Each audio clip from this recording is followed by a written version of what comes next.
Hello and welcome to the St. Mark's Children's Message for Sunday, June 28th. This week's Old Testament reading is another story about Abraham. While I read, I'll show you some of the pictures from the wonderful Action Bible. Abraham rose early in the morning, saddled his donkey, and took his youngest son Isaac. He cut wood for a burnt offering and set out and went to a place in the distance. The trip took 3 days. On the third day, Abraham said to his young servants, "Stay here with the donkey. The boy and I will go over there. We will worship, and then we will come back to you." Isaac carried the wood for the burnt offering, and Abraham carried the fire and the knife. Isaac said to his father Abraham, "Father," he said. "Here I am, my son," said Abraham. "The fire and wood are here, but where is the lamb for a burnt offering?" Abraham said, "God himself will provide the lamb for a burnt offering, my son." Abraham built an altar and laid the wood in order. He bound his son Isaac and laid him on the altar on top of the wood. Then Abraham reached out his hand and took the knife to kill his son. But the angel of the Lord called to him from heaven and said, "Abraham, Abraham!"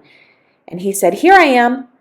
The Lord said, "Do not lay your hand on the boy or do anything to him. For now I know that you fear God, since you have not withheld your son, your only son, from me." And Abraham looked up and saw a ram caught in a thicket by its horns. Abraham went and took the ram and offered it up as a burnt offering instead of his son. The way this story is written, it seems that God asks Abraham to sacrifice his son Isaac and then jumps in at the last minute to save Isaac. Sometimes this story is told as a way to show Abraham's incredible faith, like he was willing to kill his own son if God asked him to. But I don't like this reading of the story.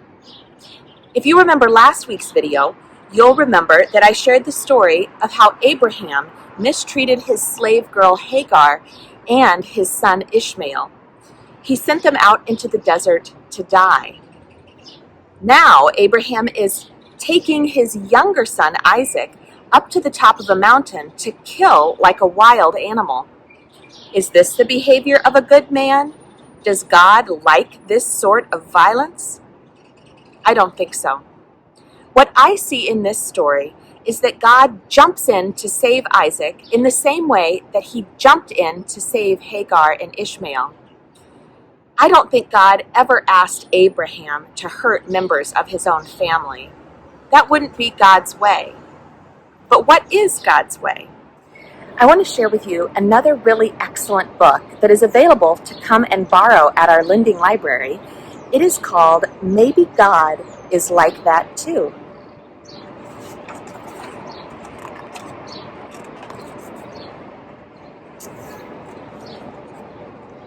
I live in the city where the sidewalks and subway cars and buildings and buses are packed with people.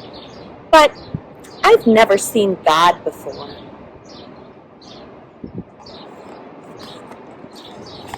"Grandma, does God live in the city?" I asked one morning at breakfast. "Yes, God is here," she says. "You just need to know where to look."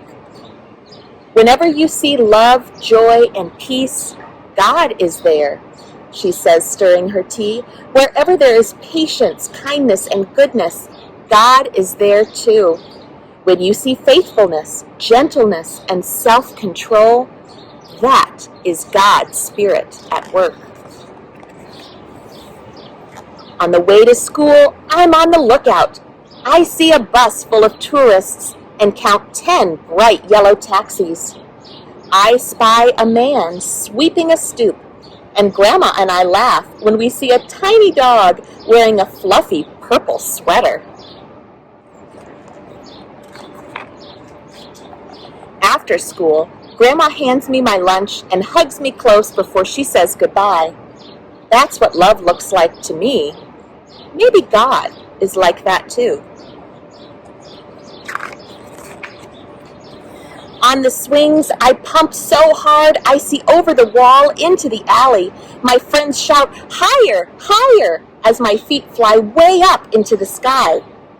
That's what joy looks like to me. Maybe God is like that too. Outside, the car horn blast and sirens scream, but my classroom is quiet and calm. That's what peace looks like to me. Maybe God is like that too.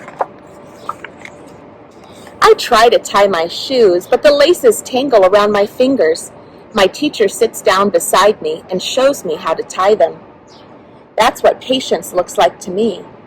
Maybe God is like that too.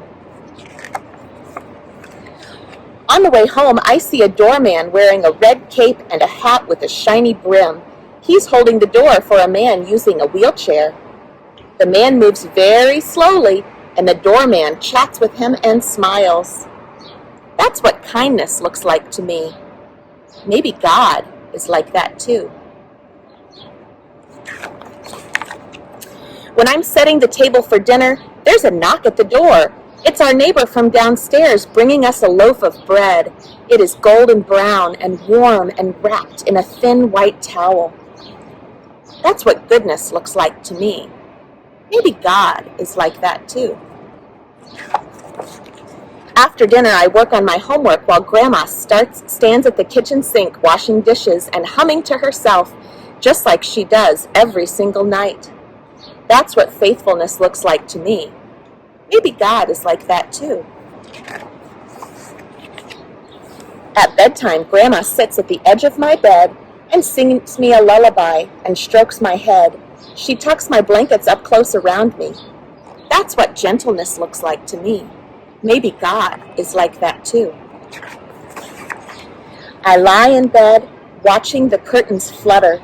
I want to talk about that dog that we saw today and how high I can swing, but Grandma says that once I'm tucked in, I have to stay in bed until morning. I close my eyes and try to fall asleep. That's what self-control looks like to me. Maybe God is like that too.